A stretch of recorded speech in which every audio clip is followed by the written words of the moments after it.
आज जैसे अयोध्यावासी सोए हैं महाराज, सोते हुए अयोध्यावासियों को राम और लक्ष्मण, जानकी और सुमंत जी सोते ही छोड़ गए।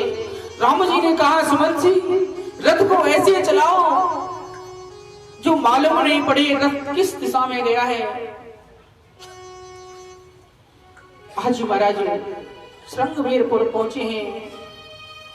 श्रृंगवीरपुर के राजा हैं निषाद राज गुरु, जो बचपन से श्री राम के मित्र थे। आज समाचार सब सुने निषादा। जैसे ही निषाद राज ने समाचार सुना कि अयोध्या की ओर से एक रथ आ रहा है और उस पर सूर्यवंश की पताका फहर रही है, मन में विचार करने लगे कि आज तो भगवान श्री राम का राज्य अभिषेक होना था, ये ऐसा क्यों हो रहा है।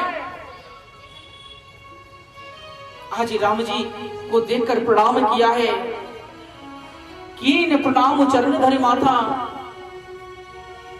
आज राम जी से कहने लगे, प्रभु तुम मेरे घर मेरी कुटिया में पधारो। राम जी कहने लगे, भैया निषाद राज कैसे हो। निषाद कहने लगा, स्वामी सब कृपा आपकी से, सब दूर मेरा दुख द्वंद हुआ, चरणों के दर्शन करने से 100 गुना आज आनंद हुआ। कर कृपा पधारो पुर में, अब सब लोगन को दर्शन दीजिए, कीजिए मेरा भी घर पवित्र, कुछ खा पी करके जल पीजिए, तुम मेरे घर चलो। आज राम जी कहने लगे, नहीं भैया मैं अपने पिताजी के वचन को नहीं तोड़ सकता।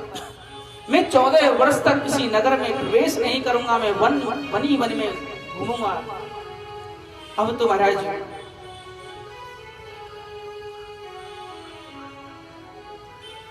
निषाद राज ने सुमंत जी से कहा है, सुमंत जी अब मैं आपके साथ चलूंगा, आगे आगे देखो आपको रास्ता नहीं मालूम।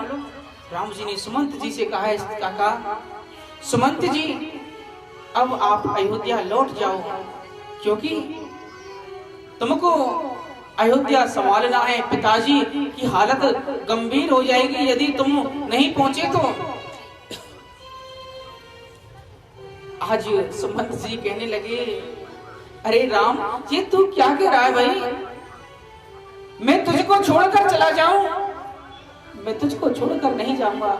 जब ज्यादा समझ आया, आज निषाद राज के साथ श्री राम, माता जानकी, लक्ष्मण जी आगे बढ़ गए हैं, लेकिन सुमंत जी उसी स्थान पर बैठे की बैठे रह गए।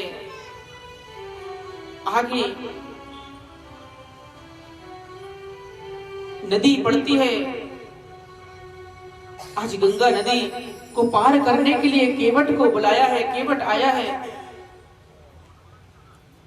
आज केवट को आवाज लगा रहे हैं, अरे भैया केवट। आज केवट कहने लगा,